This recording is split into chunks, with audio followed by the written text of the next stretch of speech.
to the BPD Bunch. I'm your host, Xannie, and today I am here with Georgette, Madhurima, Jay, and Solene. Where is everyone coming from today? London. Calgary.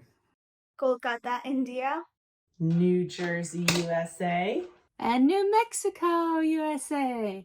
So today we are going to talk about BPD and friendships. All over the internet you see tons and tons of posts about romantic relationships and a lot of the struggles that we experience. Today we wanted to specifically talk about the issues that we have had over the years with our various friendships and some of the things we've learned to have more effective friendships today.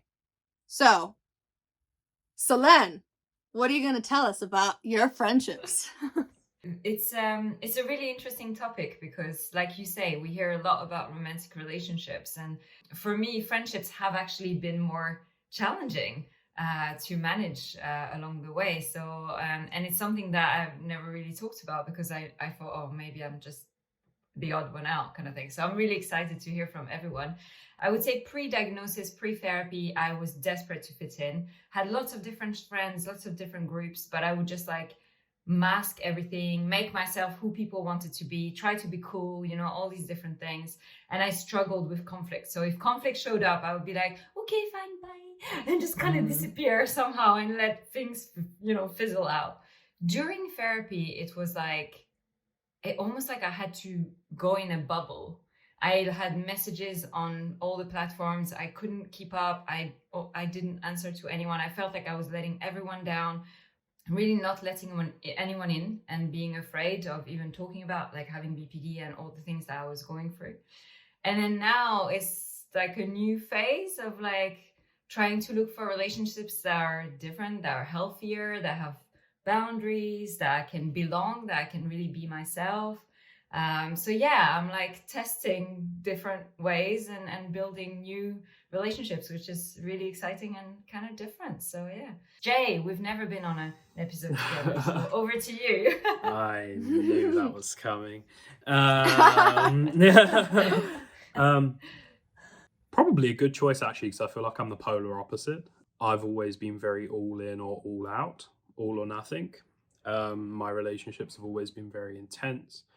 But I do relate to you saying that the friendships have been like the most difficult, one of the most challenging parts of recovery, and I definitely it has been for me too. In my work, I've been reading a lot about like the neurodiversity paradigm at the moment, and I've been thinking a lot about like how we kind of come to like our experiences differently, how our minds work differently, cognitively differently, and I've always been sort of feeling like I see the world through completely different eyes to everybody around me, and that's like put me at odds constantly with anybody that I've tried to make friends with, because usually if something happens, they don't see the situation in the same way that I do, and that creates so much stress and pressure, because when you're not on the same page, it's really hard to like find the wood from the trees and figure out how to make things work between you, right?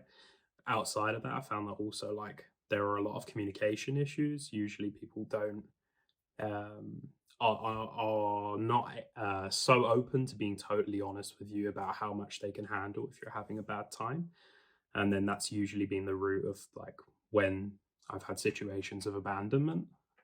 So friendships have been very complicated for me, but I've always been very all in and a little bit reactionary if there's any conflict, rather than, I don't know what the right word would be, more passive.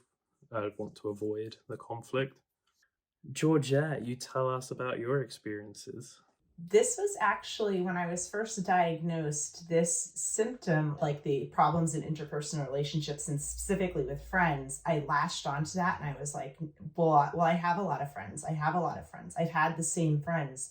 You know, I have friends from high school. I have friends from college. So that was in my mind. I said, well, this is impossible that I have this. But after I started really accepting the diagnosis and thinking about it, I realized, you know what, I do have challenges in friendships. I am a very people person. I love being around people. I've always had friends. I like hanging out.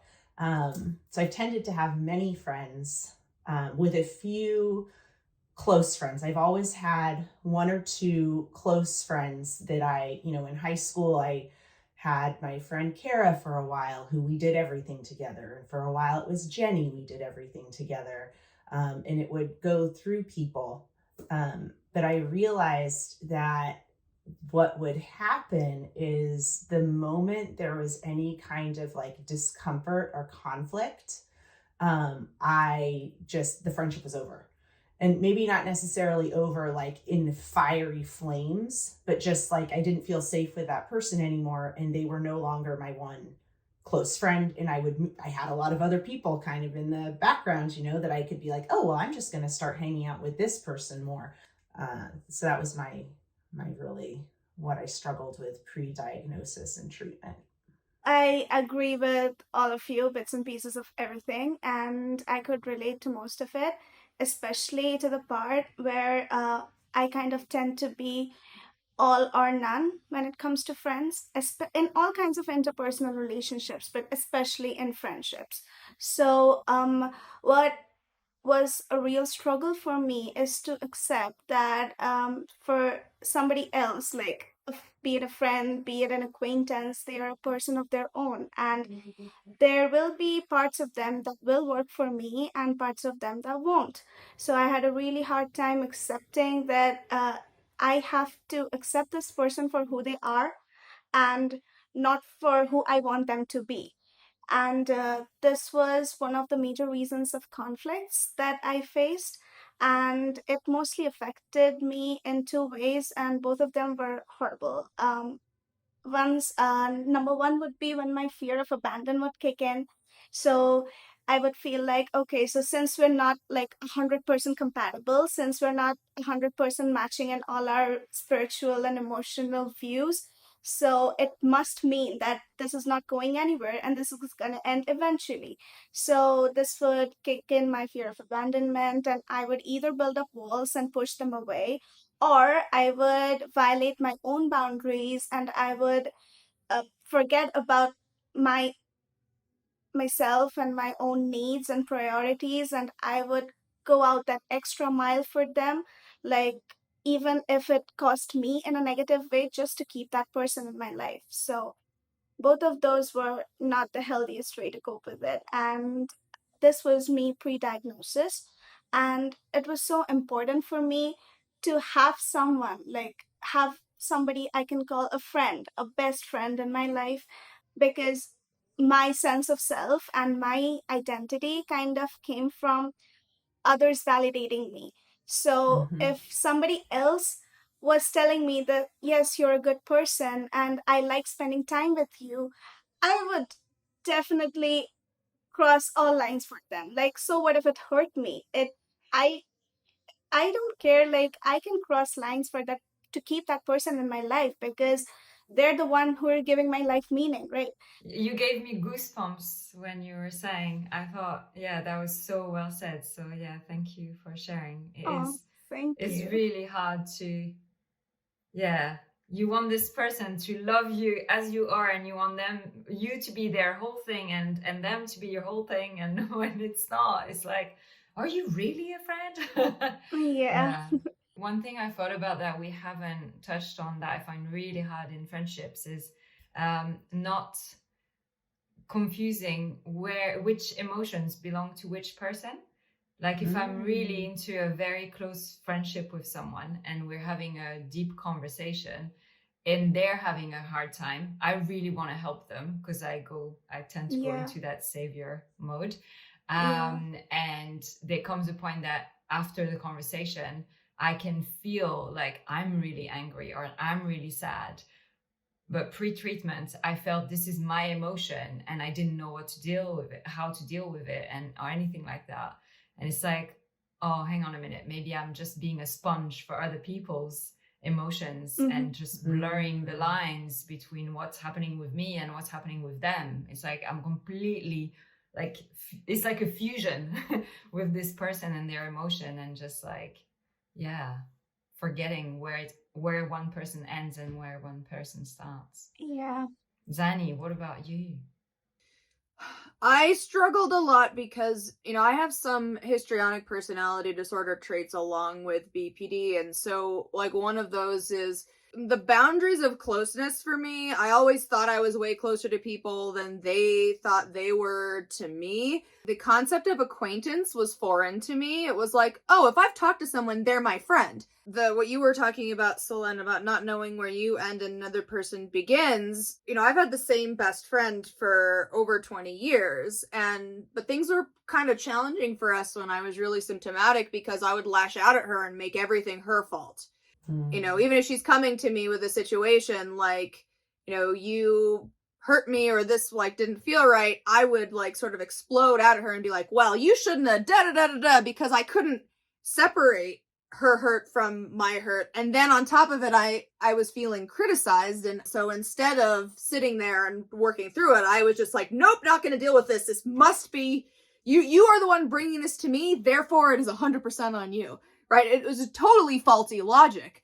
At the time, I didn't really understand what was happening. And I'm very glad to have sort of been able to get beyond that, because that's not a sustainable way of having relationships. This conversation in particular really demonstrates to like everyone watching, even to ourselves, like how different all of our manifestations of BPD are, and like how different our experiences are and how we come to it so differently. Yeah, I mean, I think a lot of it comes from a similar place, right? Like wanting to be accepted, wanting to be seen, wanting to be validated. I think a lot of them do stem from the same sort of traits, but the ways in which we learned to deal with them are just so different. I feel like this connects a lot with the idea of like learning that different friendships can serve different roles in your life. And that was something that I found impossible to deal with. I was so all in or all out. But it is that idea that like there will be friends that you can go to a coffee shop with that will listen to you really well on that day and you'll have a really great time with them. They will not answer a single message that you send them because they're just not that kind of person. They don't spend a lot of time on their phone, and you will take that really personally, but it means nothing about the substance of that person. But that took me, I think that's still something I struggle with, frankly. And that made me think of that kind of like out of sight, out of mind, and the roles that different friends play in your life. I like how you put that. Like it's almost getting to know and respecting the other person's personality traits and the other person's like the way they operate in the world and operate as friends, and learning that that's just how they are. I am me and they are them, and learning that they don't have to live up to what you expect all the time. You kind of need to get to know them and be able to give them the grace that they need to be who they are too. So as everybody was talking, it made me remember the one thing that I struggled to put into words about my biggest challenge with my closest friend was wanting approval and being sensitive to criticism. When I look at my longest friendship, we've been friends since we were 3 years old, and I'm going to be 44 this year. That's a long time to know somebody. When I look back at our friendship that we've maintained for that long, being close, I realize that prior to treatment, and even now I struggle with it sometimes, is that feeling of being scared if they judge me, and wanting that approval and being hyper sensitive to criticism. So when I was doing really poorly and I had first sort of accepted that I had BPD and I was learning more about other people's experiences, I would hear a lot of people talk about people pleasing and like being afraid of having a conflict. And at the time that sounded so foreign to me because I would just lash out at people when I felt slighted. So like the idea of not being able to have a conflict was bananas. And then through my recovery, I started to realize that, like, in a way, lashing out was my way of avoiding conflict, because I was avoiding vulnerable conflict, right? I was using like anger and aggressive emotions to push people away so that I didn't have to show them the vulnerable parts.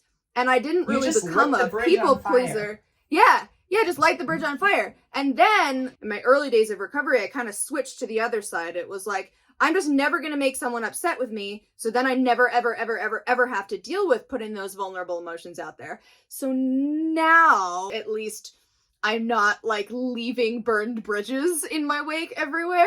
But it is like, it does require a little bit more cognitive energy, because I have to sit there and be like, okay, is this a reasonable thing to bring up to someone? What should I just let go?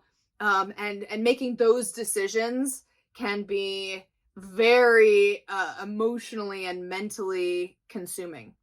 Yeah. Yes. Yeah. I now realize that just because somebody says hello to you or because you have a conversation doesn't make you like best friends, and just because somebody knows my trauma does not make us close either. I think that was a really important lesson. I always thought, like, I'll just tell everybody everything about me at the beginning, and then they'll never be surprised by anything to leave me later. But that was, like, way too much for people, and it did not actually, yeah. And it did not actually make us close. It in a way, I think that was another way that I tricked myself. It was like a pretend way to be close, but was actually a defense mechanism. It was like, can you handle this? Can you handle me? I'm going to push you away with all of this information. And then they're just like, if you don't take it, I'll lash out. Bye. Yeah, they're like, when is this over? Can I go now? That kind of brought this question up in my head as you were saying that, of like, that's one of the real hard things was one of the real hard things for me as somebody with BPD, is like, people are so different in what they can handle, what they perceive as close. Like, it's so hard navigating that. The acknowledgement of just the kind of different ways that the brains work is like, that's super real. Like, and trying to navigate that is a minefield sometimes, right? But the other thing that I was going to say was sort of about kind of friendships that two very significant friendships that I've had, and I did something that was kind of damaging in a different way, where I overinvested to the extreme, where I completely ignored that I had anything going on in my life, so that I could be so front and present. And I did a really good job of it. I'm still friends with these people now, and I really helped them get through some really challenging times, and I wouldn't take that back. I know they're going to be watching this, so make sure that I say that. But that was something that was really hard for me, because I used to go into a lot of friendships, and if somebody had a lot of issues, I would really try to get in there and help them out. And with some people and not others, that ended up leaving me in a position where I was extremely vulnerable to feeling abandonment, because some people didn't value it and I was giving it away. And my best friend gave me this really great analogy. She's also been through DVT, and she said, Jay, you really need to learn to, like, if somebody gives you one marble, stop giving them 50, you know? And that was something that just like really stuck with me. And but I think it does also highlight this other side to BPD that is like, you can call it savior complex, you can call it kind of whatever you want to call it, but there is that innate sort of sense of like trying to do what's just and fair and supportive of your friends, and being really emboldened by that. Or at least I've experienced that, like a really strong commitment to looking out for people, and I still kind of experience that now. And I don't think that that's a bad thing. It's just something you need to learn to balance. And balance. Yes. Exactly. Preserve and learn balance. to notice. Learn to notice if you're doing all the giving. And Sure. There was this brilliant book, 10 Things I Hate About Me, by Joe Tracini. I don't know if you've heard of it. It's his story with BPD. And he said one thing that really helped him is picturing a relationship as a bucket in between two people, a physical bucket. And it's who is filling the bucket, and is it staying 50-50, or is one person taking more but not replenishing it, right? So it's like, if you start looking at it like a physical object, it can help, because you can get more of a sense of like, yeah, how it's going. I just found that really interesting, and I've been kind of using that a little bit. And something I find really hard, and I don't know if you all do as well, and still to this day, is I don't want to be a burden on people. And so like you, Jay, I love helping people. So I'm always gonna go above, beyond, to the end of times, like, oh, you need help? Yeah, let's jump on a call. Can I help you? Like, can I do this? I love it. I love it. When it comes to me and I'm in struggle time and I'm like, oh my God, I don't want them to think that, oh, again, this BPD thing. Oh my God, she's depressed again. There we go. Oh, the whole cycle again. You know, I don't know why. I just think people are going to assume that, you know, I don't want to burden anyone. I don't want to be negative. I don't want to, you know, so I'm just like, I just sit there and I go, I'm so depressed. Oh my God, I don't know what to do. You know? And sometimes I think, oh, maybe I could call a friend. Yeah, but you know, they have their own stuff going on, and I don't want to bother. I don't want to impose and stuff like that. Oh yeah, that's really hard. When do you call? What do you say? And people are like, how are you getting on? Like, how are you going at the moment? And all I want to do is go like, not every day, but some days, I feel like, sorry, excuse my French, I feel like shit. I don't want to do anything. I hate myself so much. But I'm like, can they take it? And are they going to judge me? And are they going to run away because this is too intense? This is too much. I can't tell them that. So yeah, just I see a lot of nods. So I'm like, oh, thank you guys. Oh yeah. So the reason why this, like, I'm nodding so much is because I used to be completely dependent on other people. And I have one memory. I was distraught after a breakup. It was a month. And I was just totally upset. And this person said to me, it's been a month. How are you not over it already? And for some reason, whenever I would think about telling people that I was struggling with something, I would remember that one incident and be like, no, nobody wants to hear that. You better not tell anyone because they're going to think, oh, look at how emotional you are. How are you not over it already? It was just one time. And this person wanted to date me. The reason why they said that was because they wanted me to be over it for me to date them. I understand that context, and yet I still cannot take away the emotional impact of that one statement that person made to me that one time. And I think that's one of the things about BPD that is very challenging, is that we don't want to sit here and say it's that person's fault, right? Like, they were expressing what they were thinking at the time, but we are so affected by something someone says to us once, and it can completely change the way that we go forwards in all of our other relationships. And we have to learn how to, like, hold space for those comments from people without letting it change who we are. And that has been a real struggle for me. I hope you didn't end up dating him. They sound like they're not a good match for you. I did not. Absolutely, I 100% agree that it was so difficult for me to ask for help from people. I would like cross every line for every person, be it my friend or be it somebody else, even if it was like, you know, even if I was at college and I would see a random girl who was drunk and crying, and my heart would break for them. And I would just go over and say, I'm so sorry you're going through this. I don't know what you're going through, but I know pain and I know you're in pain and I don't want you to feel that pain.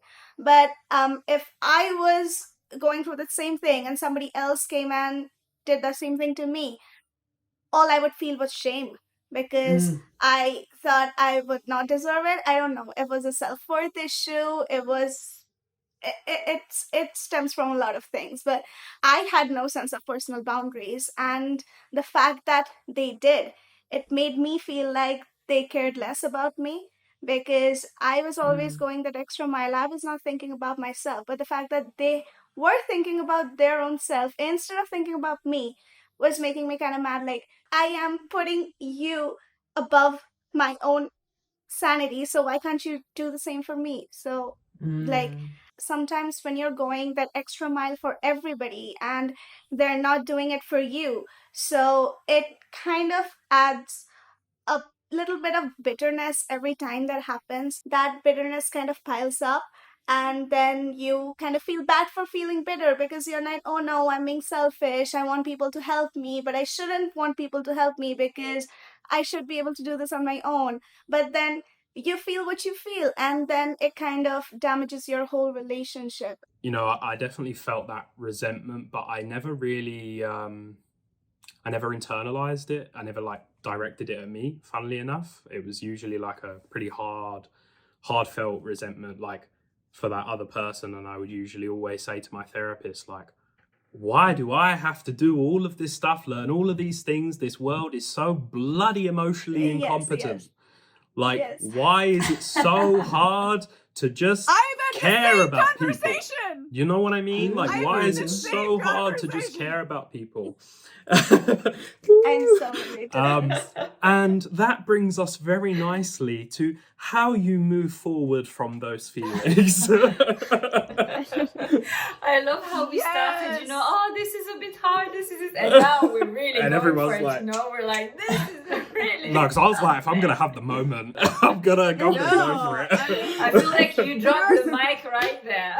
Yeah, bam. I mean, it's so true though, and that resentment, like I especially in the beginning of recovery was the same way. It's like, why the hell do I have to do all this work? It's other people who clearly don't understand me. What the hell is wrong with this world that I have to put in all this effort? Da da da. And eventually I realized that like you only know what is in your own head. You don't know what is in the heads of other people. So you don't actually know how much they may or may not be trying to understand you. Like maybe they're failing miserable at it, but that's not necessarily an indication that they weren't trying. It could be, but it's just, for me, a lot of it was learning not to immediately jump to my most negative conclusion, because I had this belief that, you know, if people really felt things strongly, then everyone should act the way that I do. And if they're not, then they just must basically be robots. And and so therefore I have to act even bigger to try to get them to understand how I feel. And eventually it was like, oh, people can express emotions in a lot of different ways. And it's true that there are probably a lot of people, the majority of people probably don't feel things with the sort of dysregulated intensity that I do. But that does not mean that they don't feel deeply, does not mean that they don't care about me. And I think also, you know, we were talking about the boundaries thing. I used to have this myth that I believed that if you really love someone, then boundaries should not exist. There are no boundaries in love, right? Which is the most dysfunctional thing ever. Recognizing that boundaries are healthy, that your friends can't always get back to you, and that does not mean that they don't care. So I guess to wrap that up in a sort of applicable skill, I would say for me a lot of it was challenging myths, because I held a lot of myths about how friendships and relationships should be, and how people should act if they actually care, and realizing that people are different, and it's okay that they're different, and that a lot of the times that means I have to ask people about their intentions, and that's okay to ask people what they mean. Like the whole, if you loved me, you should know. It doesn't. You should work read like my that. mind.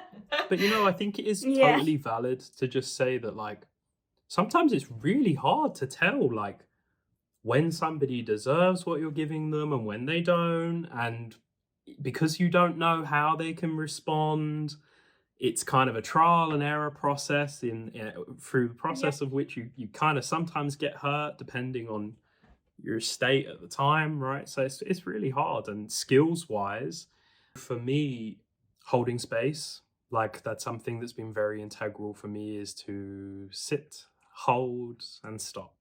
Let everything slow down, because as I said at the beginning, I'm very reactionary. So if you give me a reason to react, I'll react. So I found it very helpful to stop and try to think, like, what are the different ways that this situation could be perceived? Am I assessing it appropriately and accurately? But I have to do that in a way that doesn't invalidate what I feel and that reality that I'm possibly experiencing, which I guess is, I think, check the facts, right? I used to be very bad at communicating because, like I said, I didn't have boundaries and I didn't know how to enforce them. So what worked like magic in my friendship was when I started communicating my needs. So there's this skill, dear man.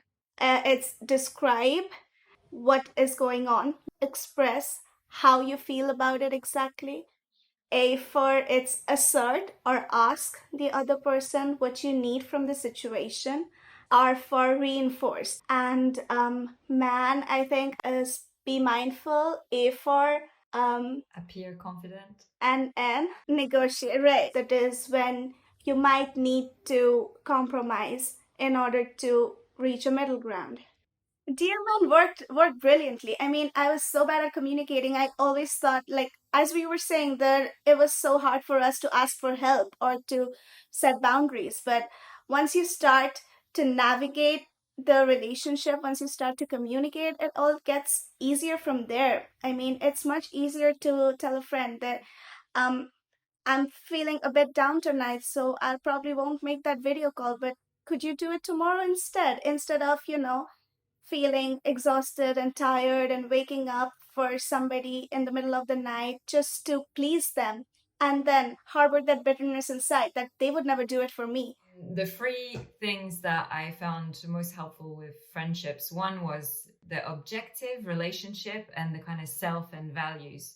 And that was like mind-blowing for me because I always thought it's relationship first, completely forgetting myself, my values and all of that, and often forgetting the goal. And so realizing that there were those different elements at play and how much more effective it was to look at the relationship holistically. So that was game changing. Then the other two things are, one we've talked about a lot already, is the expectations and boundaries.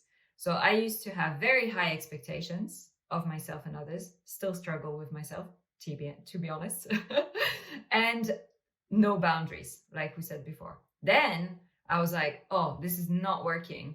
My expectations are too high. I'm losing lots of relationships. Put the expectations down. No expectations, no boundaries. I'll take anything. You like me? Yeah, let's be best friends. And, and then that's not working either. So now I'm like, okay, can I middle path? Can I found a middle ground where I have some expectations, realistic ones for myself, for the other person, and that it's open, and also some boundaries. And the final thing was learning about the difference between fitting in and belonging. I was so desperate to fit in that I was prepared to be like a chameleon, like a social chameleon. Wear any color. You want me to be red today? Yes, I'll be red today. Do you love me now? Do you see me now? Do you hear me now? And then learning that that's fitting in was me being someone else to be accepted by the friend, by the group of friends. And the difference between that and belonging, which was the feeling that I got from when people accepted me for who I was. And now I'm trying to find those relationships where I can be me. I can be sometimes intense. I can be sometimes emotional. I can also be there for the other person. And, we have a more balanced, deep, intense, but also fulfilling and respectful relationship.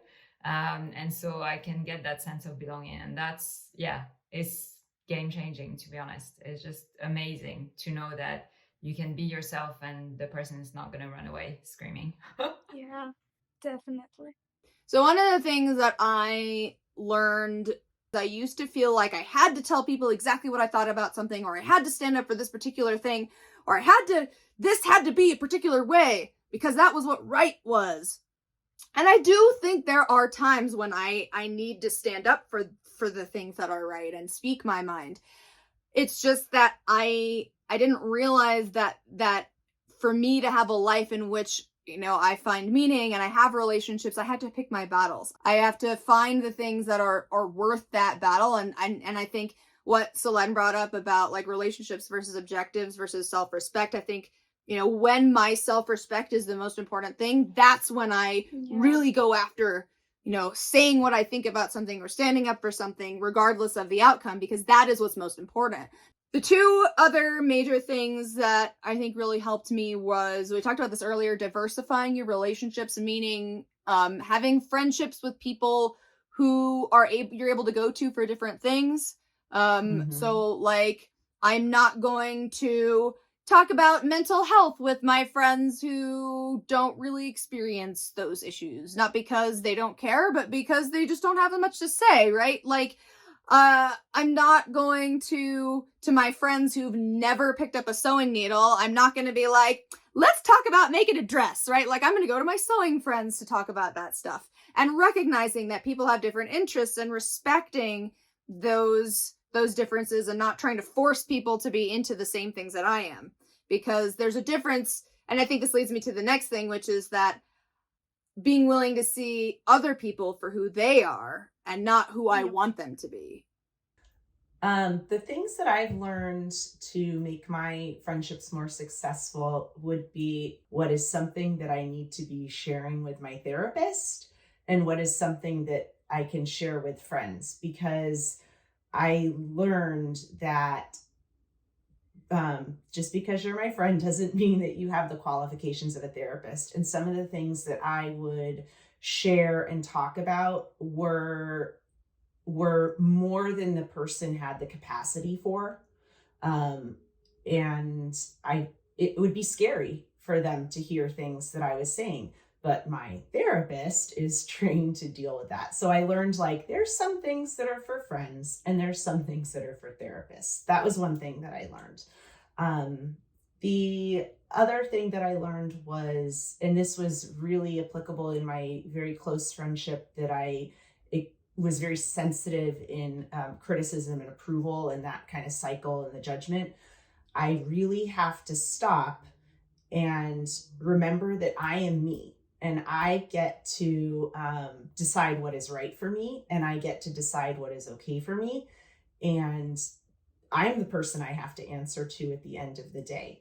So my friend can have a different opinion. My friend can have different input, but that is my friend. And what works for my friend may not work for me, and that is okay. And reminding myself, like, I don't have to get anybody's approval as long as I have my own approval. And that's something that I constantly have to remind myself in friendships, that I can share and I can ask for opinions if I want, but I don't have to take those opinions as what I have to do. And also, sometimes I learned it's better not to ask an opinion. If I'm going to be that sensitive to the reply that it's going to change, make me stray from my values or what I really strongly feel that I need to do in a situation or something like that, that's not something that I should ask an opinion about. I also found, like, setting boundaries around detail and how much detail I go into about something, because I also realized that despite some of my irritating experiences with other people who do not have BPD, people are typically not horrible enough to stop you in the middle of something really intense and say, I can't deal with it. So you have to have some awareness of that and protect yourself and them, because you care about them as well, right? In a reciprocal friendship. And that's a really good way to frame it to yourself if you're feeling like this is about them not wanting to listen. Something else that I found really helpful for me is like communicating as best I can with friends about, like, the way that I work as a person. And I've had those conversations so many times, because usually people, as I said right at the beginning, do not say to me sort of what their limits are, what kind of person they are, whatever. And I've always found it really helpful to, like, know, like, are you somebody that, I can hang out with a lot, or are you somebody that really values your own space and all of that? And that really does vary from person to person. And I'm somebody that values connection so much that I love being around people, even if it's not doing something intense. And that kind of leads me on to my last one, which is just learning also to enjoy your own company and finding things that you can do for yourself in quiet spaces and be content and happy with that and not see it as loneliness. And that was something so important for me, especially going into a PhD program. And I needed to learn how to, like, be in an isolated space on my own and be content. And I used to take myself to the movie theaters in Toronto and do things on my own, go out for meals on my own. And my God, it helped so much. And it's not the sort of thing that you think will until you do it. I love that you said that part about being on your own, because I think I didn't think about it, but that's been a big one for me too. Like learning, I've spent a lot of time by myself, but there's a difference between like spending time alone where you're like kind of in the recesses of your own mind, hiding from reality, and being with yourself. And that's, where you're really in your body and experiencing your life by yourself in your own space. And I think when you can trust that you'll be there for yourself, it's not the end of the world when a friendship doesn't work out, because you have yourself to fall back on. And when you don't have a self to fall back on, I think that's part of why it can be so gut-wrenching and seemingly world-ending, because it really feels like there's just nothing there. Yeah. People are different. They're not always going to be able to be there for you for everything, even if, it may not even be a life-ending thing. It could just be no one's available in a moment you happen to be going through crisis. Can you be able to be there for yourself and soothe yourself and learn to regulate yourself in whatever way works? That's solo travel for me.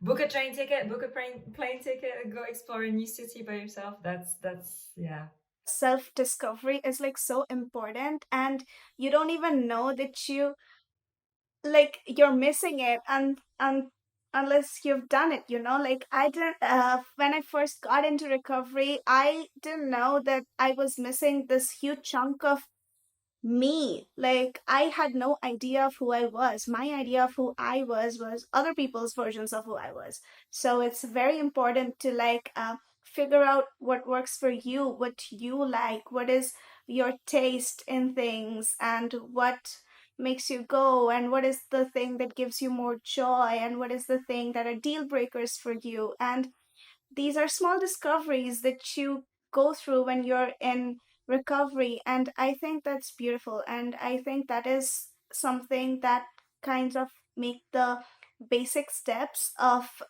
learning to be okay with yourself or your own company, because once you know who you are as a person, then you're going to start loving that person little by little. All of the things you said just reminded me of one important thing, which is that when you know who you are and you can rely on yourself like that, you also have more strength in your relationships, because you know when to walk away. Yep. Yeah. Right? Like if you put everything into your relationships, then you can't walk away from them, because there is nothing for you to go to. When you know you can be with yourself, then when someone's treating you like garbage, you can say, I don't need this. Right. Goodbye. Yeah. You know what you deserve. Your self-worth. Mm-hmm. Thank you so much, everyone, for watching. This was a really, really awesome episode. Come back next week. I'm going to be handing over the reins of next week's episode to Solene. We're going to be talking about family culture. Everybody comes from a different background, and it can have such an effect on how their BPD manifests. So look forward to that next week. Make sure you like, subscribe, turn on your notifications so you don't miss anything, and we will see you then. Bye. Bye. Bye.